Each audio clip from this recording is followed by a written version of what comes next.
WV Uncommon Place. This podcast is a variety podcast that houses numerous series to cover mental health, empowerment, podcast framework, and various intimate theories to get to know the hosts. Along with occasional movies reviews and dives in pop culture with our event podcast episodes. The Uncommon Place digs into bringing guests on that stories don't fit the mold and are very different. WV stands for the great state of West Virginia, and every quarter we cover something in West Virginia. Stacey and myself, JR, are your hosts, so please come along for this venture to our Uncommon Place.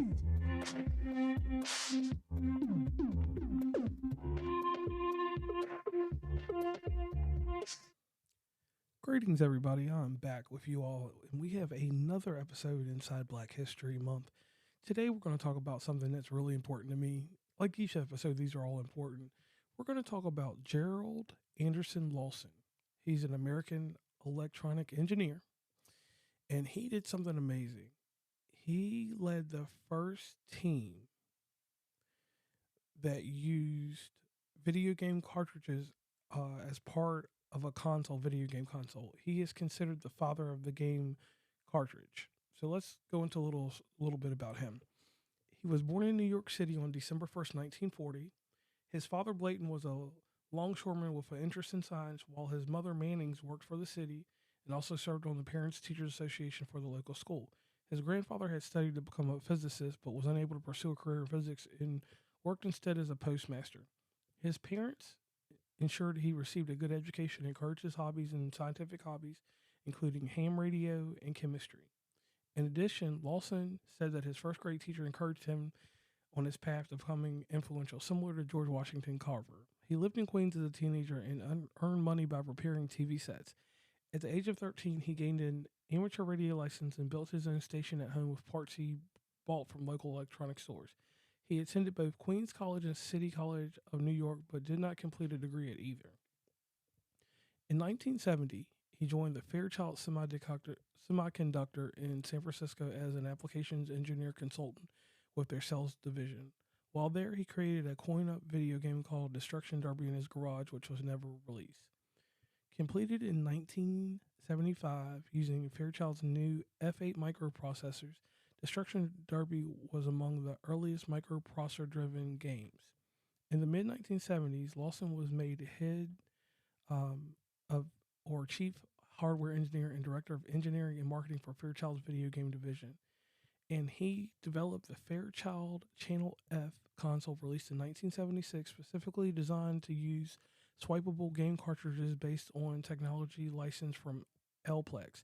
At the time, most game consoles had the gaming program built into the hardware, so it could not be removed or changed. Lawson and his team redefined and improved technology developed at Elplex that allowed games to be stored as software on removable ROM cartridges. This would be inserted and removed repeatedly from a console unit without any damage or any danger of electrical shock. This will allow users to buy a library of games and provide a new revenue stream for the console makers through the sales of the games. And then in 1977, Atari 2600 would be released and would popularize this even more. And sadly, it would cause Lawson to kind of fall behind in times. But being considered what he did, essentially there would be no game cartridges for games such as the later systems, the Sega Master System, or the Nintendo NES or Super Nintendo or Sega Genesis.